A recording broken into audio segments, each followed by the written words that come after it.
அருமையான சிக்கன் குழம்பு பண்ணுறதுக்கு ஸ்டவ் ஆன் பண்ணிவிட்டு ஒரு மண் பாத்திரம் வச்சு 1 டேபிள் ஸ்பூன் எண்ணெய் சேர்த்துருக்கேன். எண்ணெய் சூடானது 1/2 டீஸ்பூன் கடுகு, ஒரு சின்ன துண்டு பட்டை, 6 சின்ன வெங்காயம் கட் பண்ணினது, 2 பச்சை மிளகாய் கீறினது, ஒரு வரமிளகாய், கொஞ்சம் கறிவேப்பிலை 2ஐயும் கிள்ளி போட்டிருக்கேன்.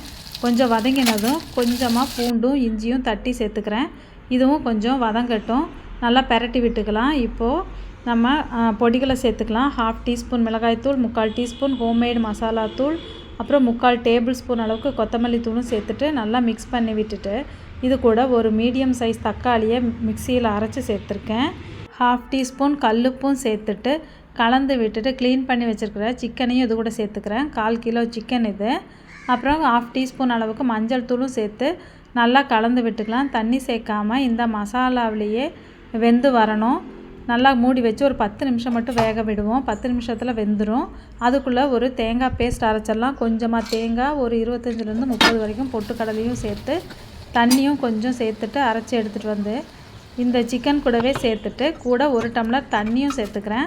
சேர்த்துட்டு நல்லா மிக்ஸ் பண்ணி விட்டுட்டு 1 நிமிஷம் மட்டும் கொதிக்க விடலாம். ரொம்ப கொதிக்க விட்டால் தேங்காய் தனியாக தண்ணி தனியாக பிரிஞ்சிடும்.